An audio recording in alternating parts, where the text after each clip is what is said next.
Hello, everyone, and welcome to this special edition of Nomura Podcasts. My name is Yuban Paracuelas, Chief Southeast Asia Economist at Nomura here in Singapore.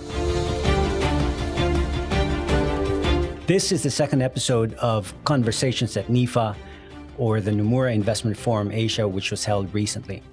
In the first episode, my co-host Dominic Bunning and I spoke to Singapore's former Defense Minister, Dr. Ong Eng Hen, and Sir Richard Moore, a senior strategist at Sixth Street and former chief of MI6.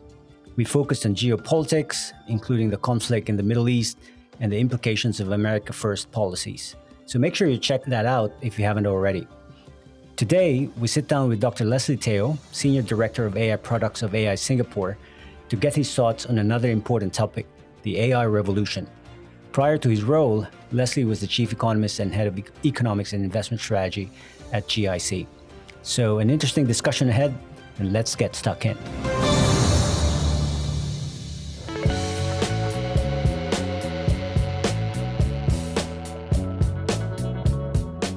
Yep, very privileged and grateful that Dr. Leslie Teo could join us. Leslie, welcome and thanks for sparing some time for us. Really appreciate it. Oh, well, thanks for inviting me. It's a pleasure. Great. AI is obviously a huge topic, and we don't want to be getting into too much technical details here for the next few minutes.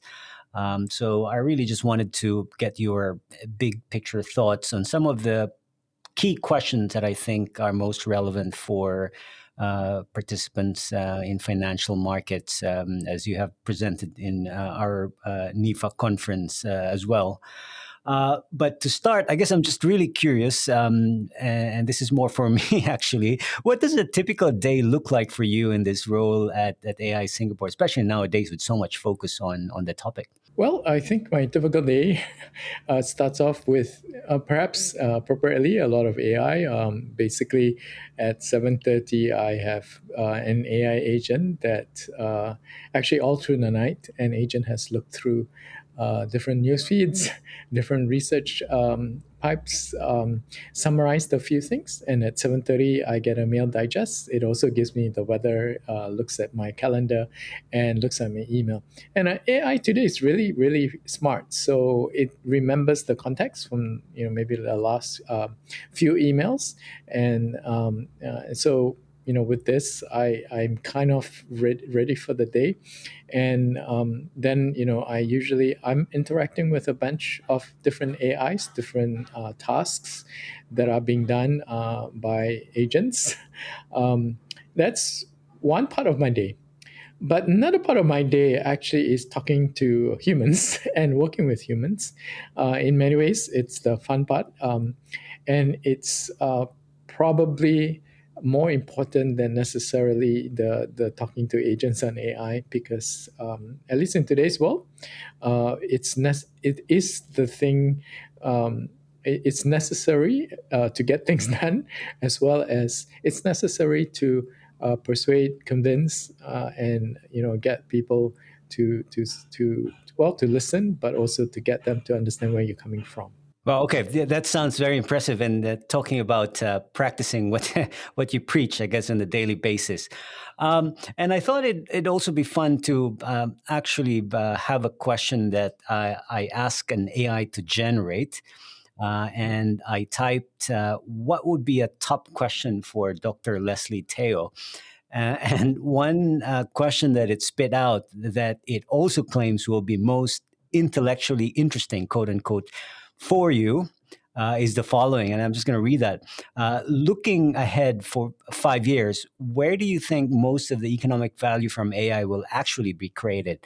Is it building models, owning data, or deploying data into specific business workflows? So it's a bit of a mouthful, but first of all, what do you think what do you think of the framing of this question from an AI? And also, what will be your response to the question itself? Yeah, I think it's really good. First, I would commend you for doing this. And actually, I think this is a real life example of, before we meet anyone, we actually can have a lot of context and information about the person and the question to ask. I would say you should be trying this with Fable. It's even probably be quite impressive. And it's a good framing because I think we are now in a hype stage where, like previous technology, we are focused on the technology itself, and we think a lot of sort of value capture will be at the model or technology level. But if we think and we look at financial markets and history a bit longer, I think the evident question is no.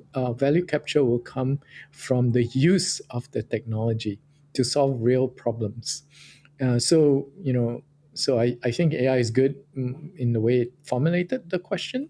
Um, and my answer to the question is, more the application level. And here can be very counterintuitive, right? At the last internet boom, who would have thought, if I were to tell you, that it wouldn't be the network people, it wouldn't be the internet people, actually, it would be digital advertising. A whole different new industry would be the one to benefit, essentially Google and Facebook. But I also think this illustrates the limit, the way the AI formulated the question illustrates some of the limitations that we know today, which is that um, it took the context of the question, and I wouldn't want to push the analogy too far, but I guess I would make the point that it didn't push hard enough. I think it didn't um, go down the outlier path. Right. To me, the real deep question over 5 years is not so much about the technology itself, application layer or data layer or infra layer, but actually about how human society will change and what will change. And that's a broader, more difficult question. And again, unless you have primed AI properly, it wouldn't go down that path. It would kind of stick to the path of you asking me a tech question still and a tech investment question. You're not asking me about how society will change or has changed. Whereas if you had a human, actually, I think the human will say, okay, narrow question, but let me push this more broadly, right? Okay, you also seem to be alluding to the fact that this could be really transformational and over a relatively short period of time of 5 years or so, right? Based on your response. At NIFA, when you made that presentation, which I thought was excellent, you made a key point that it doesn't matter if it's open source or closed models when thinking about ROIs. Could you elaborate on that? Sure. Well, the question was posed to me at NIFA, or rather, the organizers wanted me to address kind of this question of the debate between closed models and open models. And somewhat implicit within that is even a question about US, China.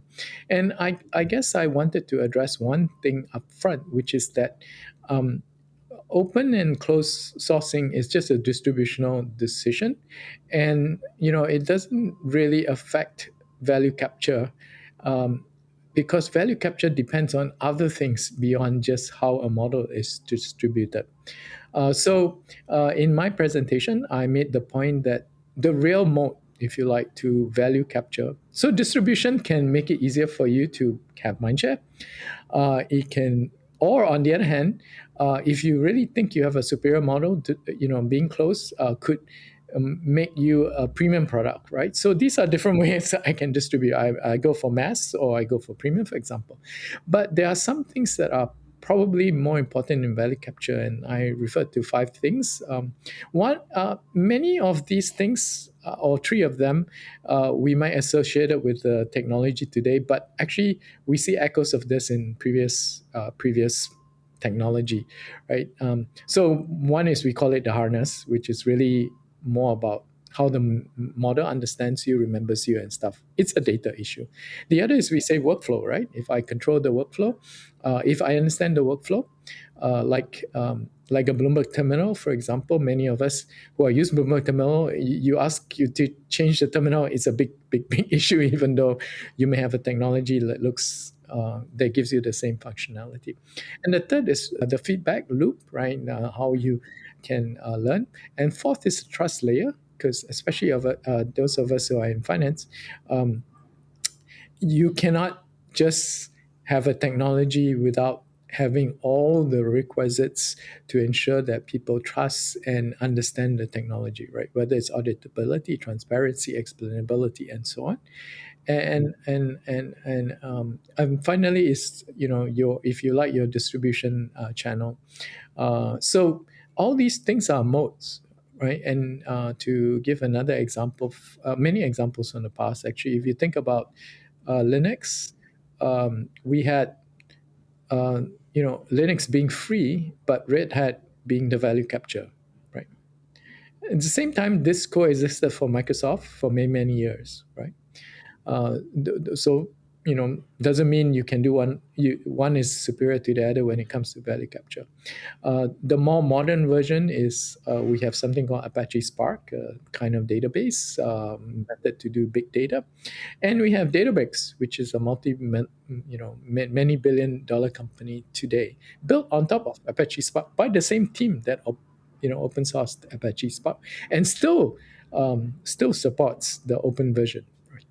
So, so I was just trying to make those points about don't be too enamored by this, if you like, licensing argument, but think harder about where the real moats are being built. Right, and yeah, I guess broadening that question a little bit. So I'd say if you look at how equity markets in recent weeks have moved, there seems to be a sort of an assertion that concerns about the monetization of huge AI capex is easing somewhat. So just want to ask, what do you make of that? Is it really these concerns are warranted or not really? Yeah, I think maybe it's really hard. I come from a world previous experience trying to predict the market is not an easy task, but maybe I can provide a perspective from the technology to emphasize again that I think the advancement and the utility and usefulness of these models, and they're just getting better and better. To some extent, the amount of compute you need to do for the same thing is actually falling, notwithstanding, maybe the pricing may not be falling as fast, especially for the closed models. But generally speaking, we continue to do more with the same amount of resources or even less. Um, that's one observation. Second observation I have is, we know this, right? If we observe financial markets, that the euphoria, whether on the investment side or the meaning the infrastructure bill, or the market, is a feature, not a bug. It is how the technology becomes more generally accepted.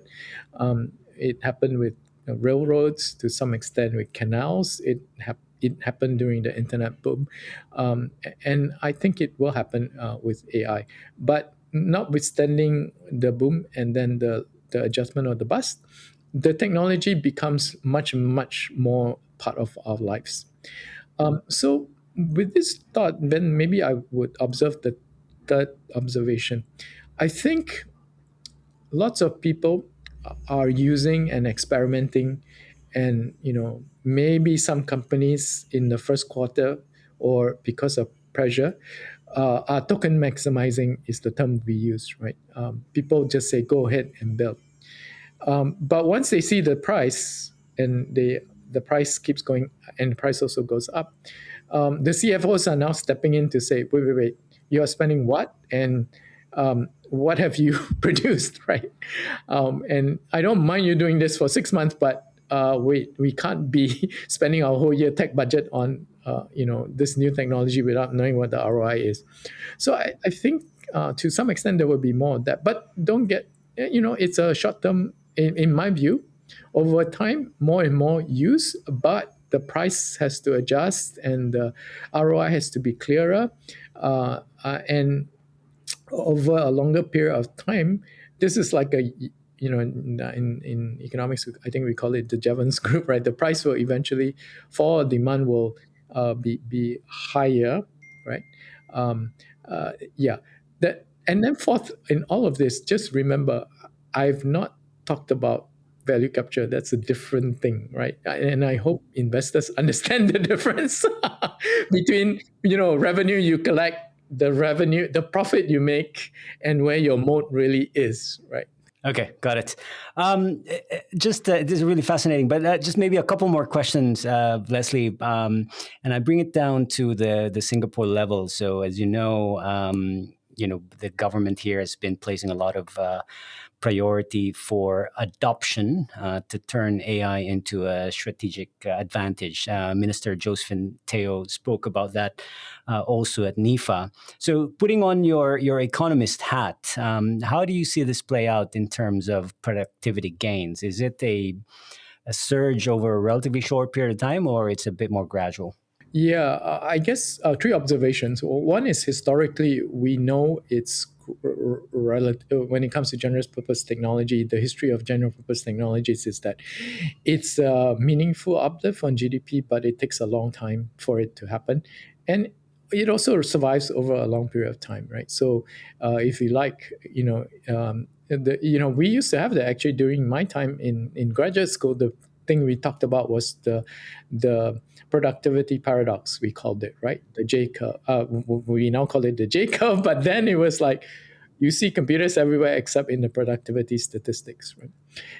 And we know why this happens. It's because it's kind of what I said just now at the very beginning, which is that technology itself, may improve things, but you need a lot of supporting. It sounds pejorative to say supporting, but the environment has to change. Workflows have to change. Organizations have to change, and inevitably, these are about humans, right? And we all know it's very hard to change organizational structures and human society, but it will happen, and it will probably happen faster. So that's my first thought. The second thought is just to emphasize again that the real power of the change is not per se the technology. I mean, since in recent days there have been a paper by a bunch of folks in MIT who looked at the productivity of software engineering, right? And they found what many people feel, which is that when it comes to pure coding, you get 5 times improvement.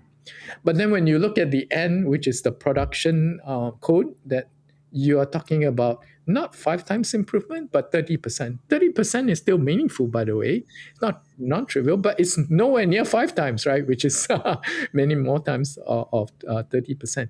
But what it's telling us is that the aggregation effect, and this it takes humans a while to learn how to maybe make things such that we can get closer to 5% and rather than 30%, because the 30% reflects a lot of legacy, if you like. And yeah, so I think in my view, this has the promise of maybe I should also note that in all of the world, actually, I pivoted to tech maybe 7 years ago, right? But the key question we had before, post GFC and prior to COVID, which I understand is even bigger question now, is what happened to productivity, right? And without productivity, all our problems, whether it's aging population, climate change, or health, becomes a bigger problem. So I think AI has that potential, but AI needs other things together with it, and it's in the realm of adoption and application where I think it happens. From an investor point of view, that's also where you make the money. Great. Yeah, it has to be an ecosystem, in short. Okay, and final question, Leslie. So this whole debate about the job apocalypse that might be potentially be brought about by AI. Where do you stand on that debate? Is that a significant risk to your mind? Again, we're economists. So if we look back at history, I think my short answer of the literature survey, writing an international report on this, on jobs, is that AI will destroy jobs. Let's not shy away from that. But it will also augment and change jobs. And mostly, it will create new kinds of jobs, right? So the real question is the speed by which these things happen. Unfortunately, I do think the speed of destruction will be quite fast. At least there will be a lot of blaming on AI for whatever reason, for current job losses, right? It's just easier, much, maybe it was, I think we also saw the paper that was in a quote in the FT where actually the real explanation for junior hiring maybe is not so much AI, but working from home. Right. So we will miss, it's always hard to tell. I think we as economists know confounding factors. But I do think AI will be blamed. But it's also true that the change will be dramatic and fast. So the real challenge for me, for most of us, is how do we change the jobs so that they are, more so the jobs exist, and more importantly, how to create new jobs. And I take heart from this example because it's an example involving AI experts. I like to quote it, right? Because Jeff Hinton, one of the fathers of AI, famously in 16 or 15 said there will be no more radiologists. And actually, many, if there's another paper by a group of academics in Oxford who looked at jobs and said what will be automated by tech, right? If you take that prediction, radiologists, or the prediction of jobs that will be automated away, unfortunately, in real life till today, there are more jobs than predicted. The predictions have been catastrophically, I would say, wrong. Right? And why?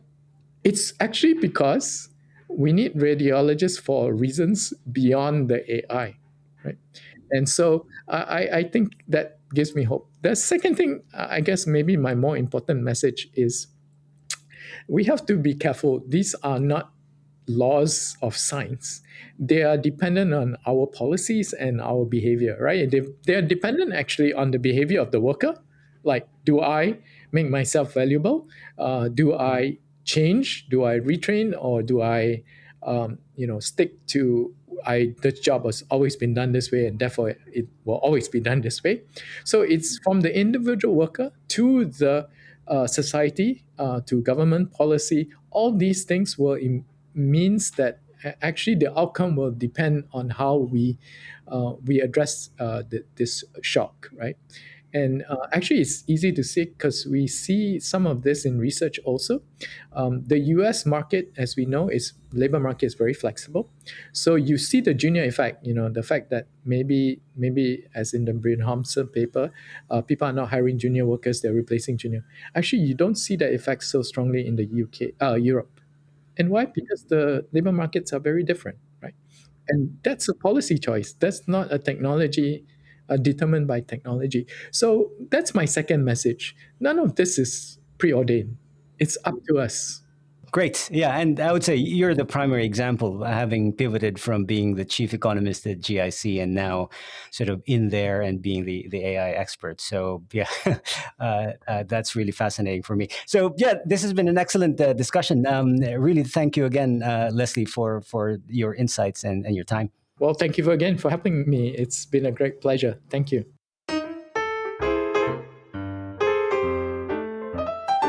Well, that's it for now. Thank you again for listening to our podcast, edited and produced by John Dalton. Please like and subscribe to Nomura's podcast on Apple, Spotify, and SoundCloud, or your usual podcast provider.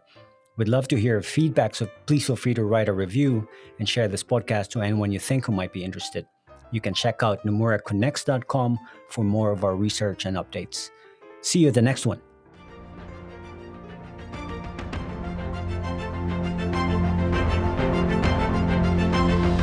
In a complex and unpredictable world, where a sunset in one market means a sunrise in another, one investment bank always looks beyond the horizon to help our clients release the potential of tomorrow, today.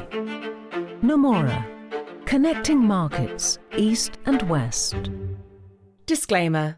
This content has been prepared by Nomura solely for information purposes. It is not intended to form the basis of any investment decision and is not an offer or solicitation of an offer to buy or sell or enter into any agreement with respect to any security, product, service, including but not limited to investment advisory services or investments. The opinions expressed in the content do not constitute investment advice nor is legal, regulatory, accounting, or tax advice and may change at any time without notice. You should seek independent advice as appropriate for individual circumstances. For further information, disclaimers, and disclosures, please visit Nomura Connects at www.nomuraconnects.com.